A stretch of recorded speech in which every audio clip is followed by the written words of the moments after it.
All right. Good morning, good afternoon, people out there. My name is Mark Fabrick. Thanks for tuning in to the Aspire to Inspire live stream. We're broadcasting live here in Los Angeles, where the Dodgers are about to start game one of the World Series. So I just want to say, go Dodgers.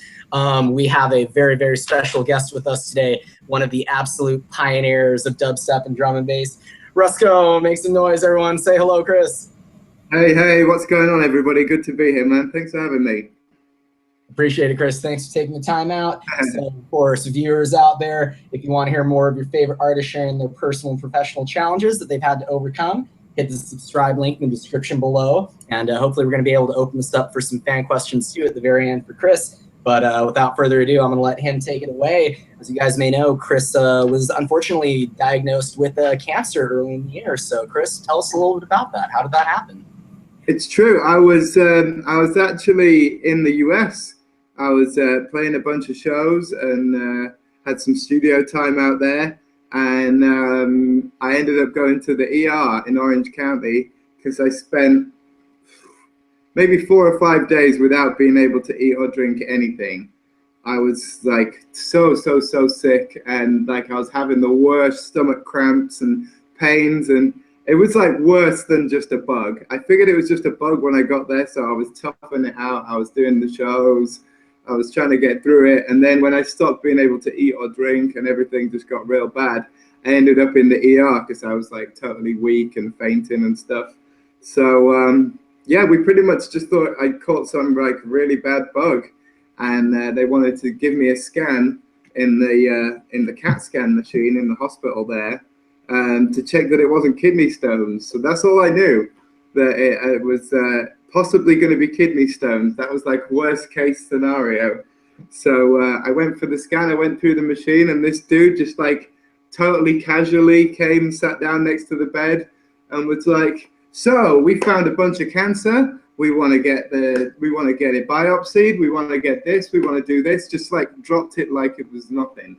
It was the weird. It was like, thinking now, it was like he totally like did not prepare me at all. I was absolutely expecting kidney stones, and yeah, he was just like, "Yeah, so we want to get you biopsied. We want to do this test. We want to do this," and I was just like, "Say what? Say that first bit again. Say the cancer bit again." Like I totally didn't believe it because he was so casual. It was the weirdest thing. But yeah, I don't have health insurance, so my main thing was, can you guys get me healthy enough to get back to England where I can have all these tests and all the rest of it done in the UK? Because I was there for like 2 days and my bill was in the tens of thousands already. So I was like, oh yeah, seriously. So I was like, if you guys can get me stabilized, I will get on the next flight back to England, and I have my biopsy tests and have all the rest of the tests there. But it was like the craziest thing. It was literally just like going to the ER for extreme sickness and coming out with a cancer diagnosis, being rushed back to England to go to a hospital back here. And yeah, that was kind of mad. That was so that was how I found out, and that was how it started. But for months leading up to that, I had been sick. I'd been like vomiting a lot in the night, and been having really bad back pains and chest pains and stuff, which turned out it was tumors. It was actually tumors inside my body that was pressing on my spine and pressing on my rib cage that was causing the pain and causing the sickness and everything. It was like, it was pretty bad. So I didn't realize, and it just kind of been going on, and I didn't really know what it was, and it got worse and worse, and yeah, and that was that. So I came back to England to get tested, and it was all when I initially got back here and we found out it was lymphoma. They initially thought it was a gastric lymphoma in my stomach, which is when I did my initial Facebook post out to everybody saying that I had a stomach cancer. But it turned out after I had a biopsy in my neck, they took a bunch of flesh out of my neck and some bone marrow out as well, which was really gnarly. It turned out that lymphoma was everywhere. It was in my blood, so it was in my bone marrow. It was in every organ in my body. So that was kind double blow, if you know what I mean. Like, holy shit, cancer. And then the second one was that it was like everywhere. It was spread. It was advanced. I was gonna say, what was kind of your original thoughts and stuff on that? What was their original prognosis? Did they say, you know, you have a good chance? Was it very bleak? Like, how were you feeling at that time? Well, it was one of the good. Lymphoma is actually one of the most treatable types of cancer. It has higher treatment rates, survival rates, than a lot of specific organ cancers like lung cancer or bowel cancer or what have you. So, and obviously, like, a lot of stuff in my favor, basically. I'm sorry, Chris. Can you say that one more time? I think you cut out. The survival, you know, like my young age, and it was. Is it still there? Yeah, I'm sorry, Chris. Could you say that again? You kind of cut out for a second there. Sorry about that, folks. It's okay. Is it working now? Yeah, now I can hear you. Now I can hear you again. Okay, cool. Yeah, there was a ton of stuff in my favor, as like lymphomas are a really treatable cancer. So the success rates were really high, and my age was in my favor, but yeah, the fact was that I'd had it since before Christmas, and it had spread, and it was in every organ of my body and my bone marrow and everything. So it was.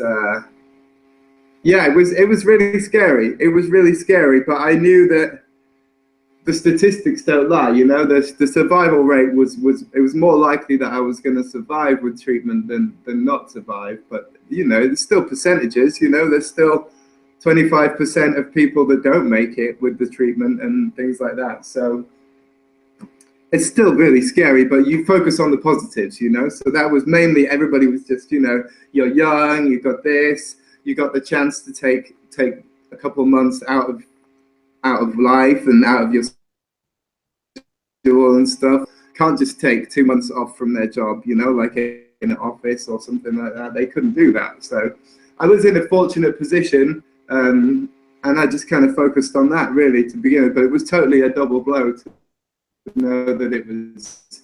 But as a consequence, the chemotherapy I had was an escalated treatment. So I had the choice, basically. I could have had the regular chemotherapy, or I could have had this one, which has much bigger, like, longer recovery time and more side effects, but higher recovery rate, you know? Like, it's more powerful, so it kicks your ass more, basically. Like, it fucks you up more while it's treating you, but the likelihood of success was much higher. So I took that. I took that treatment. It was something they said it was something they wouldn't offer me if I was 50 or had a different lifestyle or whatever. I guess I was kept quiet about some aspects of my life so far. Yeah, absolutely. And I guess, Chris, tell us just a little bit about what were kind of like some of just the life changes you had to make on like a day-to-day. What were some of the sacrifices you had to make, and have they been beneficial for you in the long run now? Yeah, well, at the start, it was the main thing was just extreme tiredness. Like my muscle, like I would wake up every day and like I'd been in the gym for 2-3 hours the night before when I hadn't done a single thing. Like my muscles and bones would ache so much. So that was the main thing. The main thing was like recalibrating kind of how you operate in your day. Like places where I would walk to from my house to get lunch, or like I walked 10 minutes up to my studio and stuff like that. Like walks that would normally I would just take 5 minutes. Now I would have to stop halfway and it would take me like half an hour and stuff. And so that really a big change at the start was replanning sort of basic things like that. But then of course there's another thing that happens, which is really common with chemotherapy and cancer treatment, is you lose a lot of your taste. I lost about 90% of my taste. It's coming back now, which is amazing, which is one of like the coolest things about being at the end of treatment. But yeah, that was another thing. So I totally changed my diet too. I've been eating all kinds of different stuff that I never liked before, trying different things. And eating stuff, stronger stuff, citrus tastes, loads of things with tomatoes in, like marmalade on my toast, like just like really sharp taste because nothing else was coming through. So it's like little things like that. It's like all sorts of different things happen. Cool. But you just Cool. kind of take it as it comes, really. Definitely. And I know you also had a bit of a big announcement to make there too. It was a very positive day overall for you there. Any good news you want to share with I've been in the hospital today. You can see I still got my thing on my arm from when they taken blood again. They're like vampires, man. They take it every day. But yeah, I've been in today to get my final test results at the end of my treatment, and they were absolutely all clear. There was nothing there, absolutely zero. Today I got the official tick in the box and the paperwork and everything. So yeah, I don't really know how to feel about it. It's been kind of mad. Like obviously every treatment, every cycle, I've just got more and more, like it kind of batters you more and more. Like I feel like I'm like totally beat down and feel like more wasted than I ever have. But I've got this kind of thing to deal with now. Like it's awesome. So I need to make a proper announcement. I need to like properly do a Facebook post and properly tell people. But yeah, this afternoon I went and got my results that everything was gone. But to be totally truthful, I knew that everything was gone because the pain before that it was giving me was so bad. You know, I was taking like handfuls and handfuls of meds and painkillers and different things for my liver and my back and all sorts of stuff. And now, I mean, for weeks now, I haven't been taking any of that. I have like a little anti-sickness tablet on the morning, and that is it. So I've gone from like 15 different medications to just a little anti-sickness that I take in the morning. So, I mean, that proved to me, if anything, that everything is good. Because man, did I need it before. I was like in my bed for a lot of days. Like it was tough. It was tough for sure. So yeah, man, it's like a weird relief combined with like extreme heaviness of like being battered with all these gnarly drugs for months on end, you know. But mind you, it's not the first time I've been battered with gnarly drugs for months on end. It's different, less enjoyable. Yeah, I quit smoking too, obviously, all that kind of good stuff. It's like you can't be messing about when your life's on the line like this. You got to kind of pick yourself in the butt a little bit. So yeah, I quit smoking and stuff like that. So I am living like a good boy at the moment, which is nice. And my hair's coming back. My hair's coming back. Got this like teenage fluff mustache, and it's really embarrassing. I'd rather have like the no hair that I had a couple months ago than like teenage fluff. But it's cool. I got this mad little fluff coming. I can see the fluff coming in there. Yeah, awesome. Nice. Well, it's awesome. So, folks, you heard it here first. Chris Rusko is officially cancer-free. Definitely been a long road to recovery, but he's here, looking great, sounding great. And Chris, we do have one. I was going to say we do have one fan question here for you. Yeah. Right? Anything that reflects your thoughts or feelings in your treatment process? My thoughts and feelings about the whole process. It's crazy, really. I'm super grateful. It's made me really eager to do a ton more stuff, and it's absolutely like I feel like I've been reset in a way. I've been reset, and I've got the chance to come at it again fresh. So I kind of feel like renewed, and I've got a new energy, ready to take stuff on. But my brain says yes, and my body says no.